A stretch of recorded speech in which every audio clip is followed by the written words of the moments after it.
The insurance, I for insurance. ఇది మనకు కూడా ఆలోచన చేసి అవసరమైనటువంటిది అని నమ్మవలసినటువంటి వారముగా ఉన్నాం. జీవిత బీమా.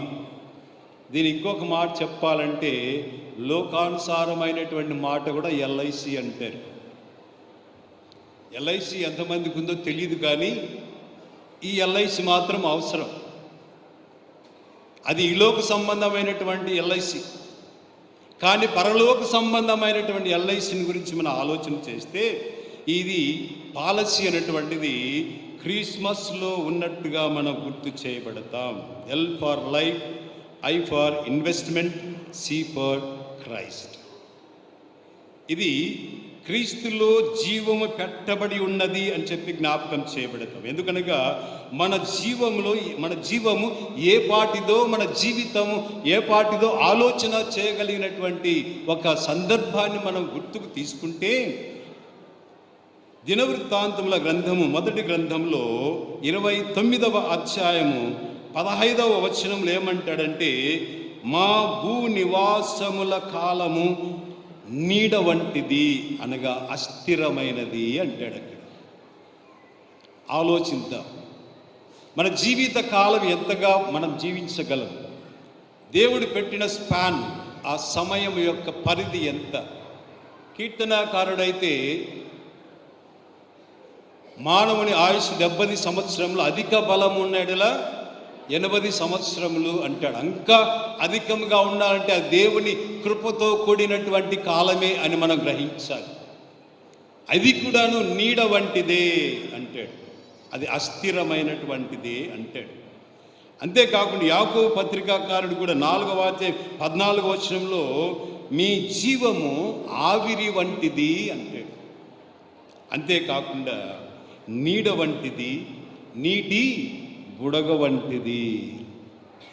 ఇది వాస్తవమే అనుకుంటాను నేను. మరి మీరేమనుకుంటారు నాకు తెలియదు, కానీ మన ఆయుష్ నీటి మీద బుడగ వంటిది. దేవుని యందు ప్రియమైనటువంటి వారులారా, ఒకసారి ఆలోచన చేయాలి. ఇలాంటి జీవితమును బట్టి దేవుడు అనగా మన యొక్క జీవితాన్ని ఏ విధముగా దాన్ని పెంచనై ఉన్నాడో, ఏ విధముగా ఆయన మనల్ని కాపాడనై ఉన్నాడో ఆలోచన చేయాలి. మరి ముఖ్యంగా యవన ప్రాయంలో ఉన్న యవన బిడ్డలందరినీ కూడా ఒక్కసారి ఒక ఆయన ఏమని చెప్పాడు అని అంటే, ఆ మాటని నీకు గుర్తు చేస్తాను. జీవిత కాలంలో యవన దశ బెత్తడే అంటాడు. అంటే యవన కాలములో బెత్తెడుమైన జీవిస్తాం, ఆ తర్వాత ప్రాయం మారిపోతుంది, వయసు మీరిపోయిన తర్వాత మనం ఇంకా యవనస్తులం అనుకోవడానికి వీల్లేదు. అనగా యవన ప్రాయములోనే దేవుని యొక్క కాడి మోయిట మేలు అని దేవుడు చెప్పిన మాటను ఆలకించువాడవై నీ జీవితానికి ఇన్సూరెన్స్ చేసుకోవాలి. నిత్య జీవంలోనికి వెళ్ళటానికి నీవు ఒక ఇన్సూరెన్స్ చేసుకోవాలి. అదే క్రీస్తు ప్రభుల వారిని అంగీకరించుట. యవన ప్రాయంలో క్రీస్తును అంగీకరించిన వాడవైతే నీవు ధన్యుడుగా జీవిస్తావు, దీవెనకరంగా జీవిస్తావు, అనేకులకు సాక్షికరంగా జీవిస్తావు, అనేకులకు మాదిరికరంగా జీవిస్తావు, అన్ని ఆశీర్వాదములు పొంది నిలకడైన జీవితాన్ని ఈ లోకంలో జీవిస్తావు. యవన ప్రాయంలో ఏమేమి అలవాటు కలిగి ఉన్నావో, ఏమేమైతే చెడు అలవాటుతో సతమతమైపోతున్నావో, నీ శరీరాన్ని నాశనం చేసుకుంటున్నావో, నీ శరీరాన్ని బూడిద చేసుకుంటున్నావో ఒక్కసారి ఆలోచన చేయండి. యవనస్తులారని జీవితం బెత్తడే. ఆ కాలంలోనే సమయం ఉండగానే, దీపం ఉండగానే నీ ఇంటిని, నీ శరీరాన్ని, నీ జీవితాన్ని కాపాడుకోవలసిన బాధ్యత ఈ ఇన్సూరెన్స్ ద్వారానే కలుగుతుందన్న సత్యాన్ని మనం జ్ఞాపకం చేయబడుతూ ఉన్నాం.